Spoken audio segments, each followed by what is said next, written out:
Саламатсыздар ма балалар? Балалар, бүгін қазақ тілі сабағы, иә?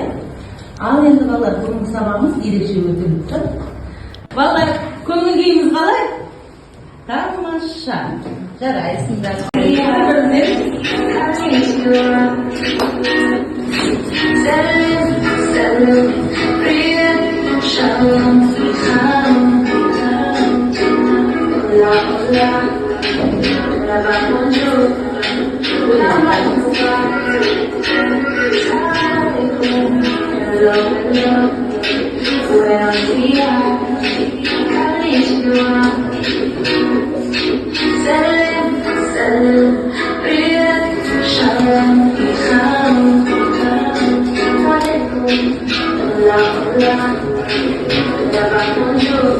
Үш топқа бөлінеміз. Қазір мына жердегі жебені аласыздар дағы, әркім өз топтарыңызға бөліне қойыңыздар. Келіңіздер, тез тұрар.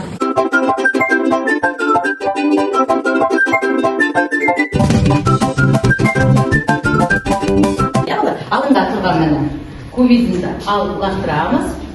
Сұрақ қойылады. Сол сұраққа жауап береміз. Әрқайсымыз өзіміз жауап беру керек. Қай топ лақтырамыз? Кубик лақтырамыз. 2.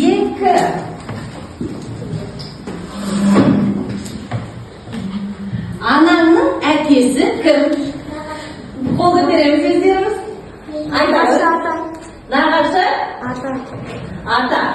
Қазір тексеріп көрейік. Дұрыс па екен, бұрыс па екен? Нағашы ата. Өте тамаша. Жарай.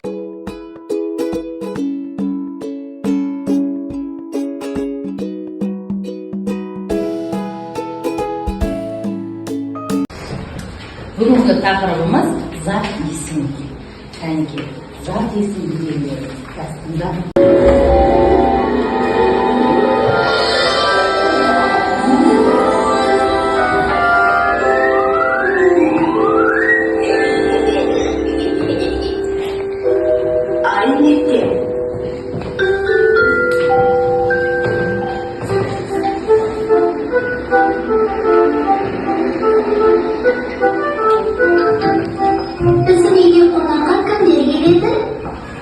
Бауыржан ағамыз бен Салтанат тәтеміз келеді.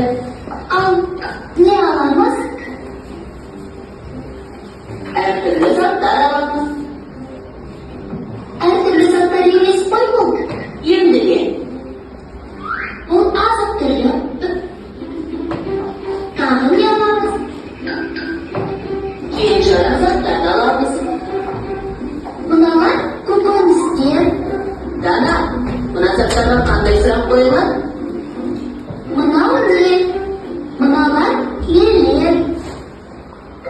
Не, нелер, кім, кімдер деген сұрақтар қойылатын сөздер заттың атын білдіреді. Түсінік. Балалар, алдымыздағы тұрған ребусты шешеміз. Кәнекей, уақыт беремін. Сол уақытқа қарайсыздар, уақыт болған кезде басамын. Бәлкім, мына ребусты шешіп тұрыңыздар.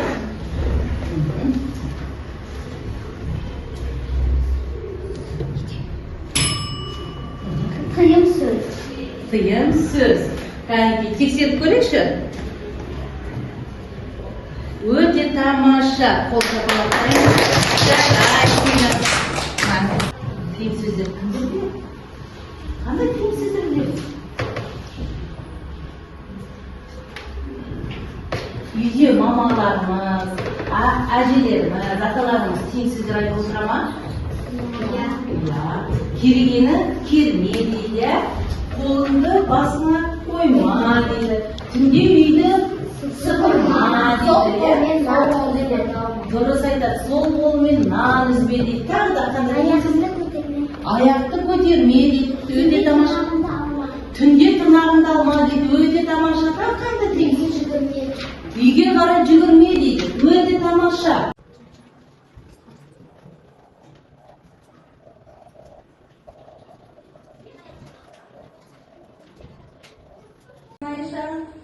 Енді Айша, зат есімдердің астын сыза қой. Бірінші оқышы.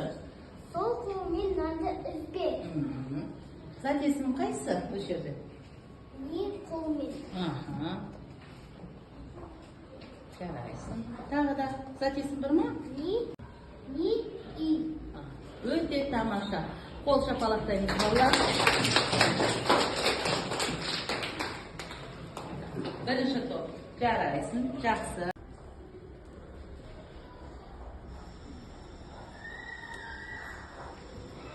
Балалар, енді Айшаны тексеріп көрейік. Қолмен дейді дұрыс. Нан, өте тамаша. Үй. Тамаша.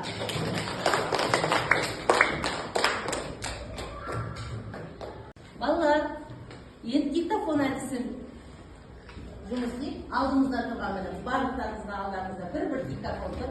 Осы диктофонда сіздерге сұрақ қойылады. Сол сұраққа жылдам жауап береміз. Түсіндік па?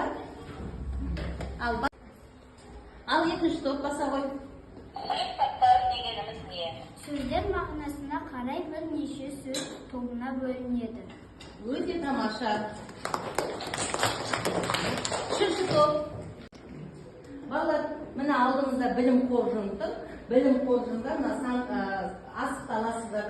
Осы асықтардағы сөзді білім қоржынына саласыздар. Кәнекей, қай топ бірінші келем дейді?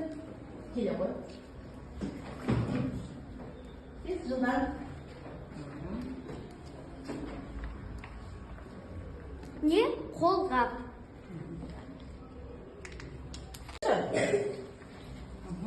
Келе ғой. Оқушы. Затесіме тамаша. Бірінші. Қандай есім? Сан есім.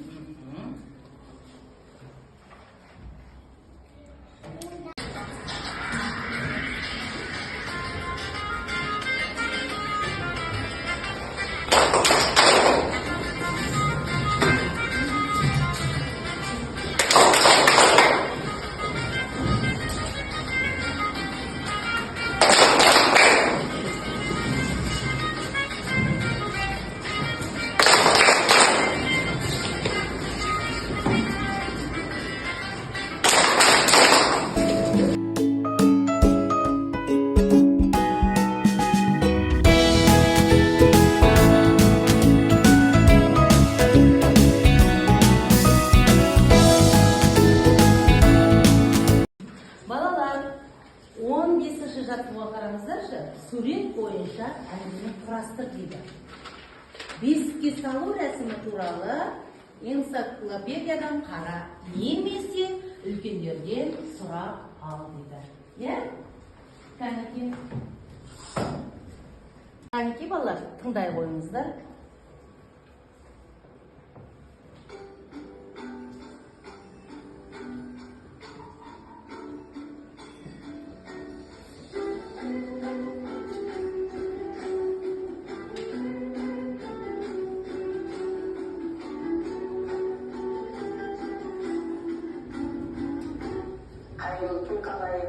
Бүгін біз атадан балаға, ұрпақтан ұрпаққа жалғасып келе жатқан бесікке салу рәсімін жасаймыз. Дана халқымыз бесігі жоқ үйде береке жоқ деп өмірге келетін сәбиді асыға күткен бала өміріміздің жалғасы. Енді мына баланы бесікке салмас бұрын бесігімізді дайындап алайық. Алғаш бесікті ыстық сумен жақсылап бір шайып кіріктіріп алады. Одан кейін отқа қызып тұрған көсеумен қағып, бесіктің арқалығын қағып аламыз. Осыдан бесікте қанша бала жатып шыққаны белгілі болады. Бұл бесікте жатқан баланың бойы түзу болып, ұйқысы тыныш болады, тәні таза болады. Ал енді бесігімізді дайындайық бала салуға. Бірінші бесігімізге түлегін саламыз. Одан кейін мына құс төсегін, бойы жылы жатсын деп құс төсегін саламыз, жастығын саламыз. Баламызды бесікке салмас бұрын аластап аламыз. Алас, оның бір пәлеге тағас, алас, тілінің алас. Балалар, шырманы кәдімгі сіздерге жіберді. әжеміз. Иә? Есікке салу рәсімін көрдіңіздер ме балалар? Қазақтың салт дәстүрлері. Қандай қазақтың салт дәстүрін білесіңдер балалар?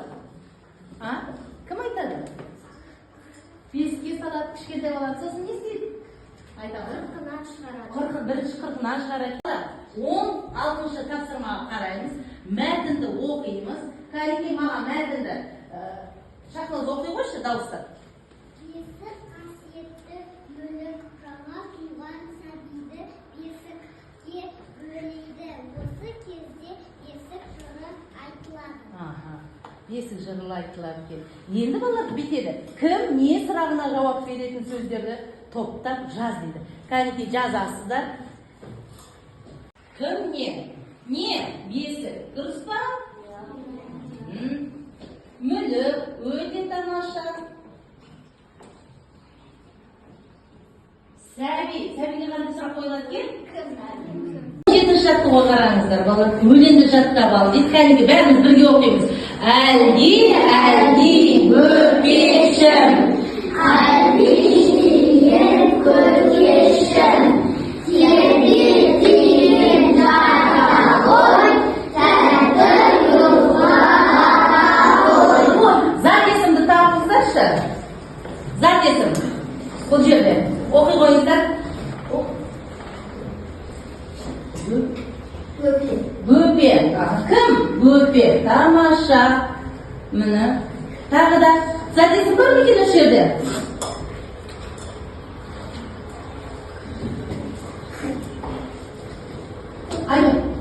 Ал балалар, топтық жұмыспен жұмыс жасаймыз.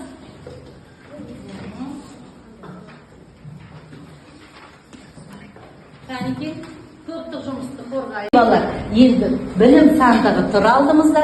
Алдарыңыздағы асықты кәнекей білім сандығына сала қойыңыздар.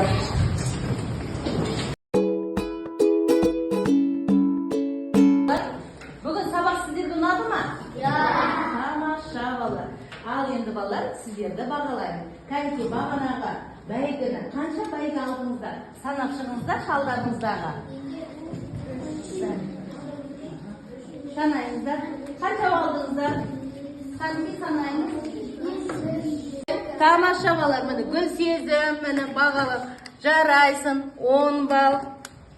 Раминаға 10, Шахнозаға 10, барлықтарыңызға балалар бүгін 10 деген балмен бағалап шығамын. Үй тапсырмасын кәнекей күнделігімізді ашып жазып аламыз. 47-ші бе, 17-ші жаттығу.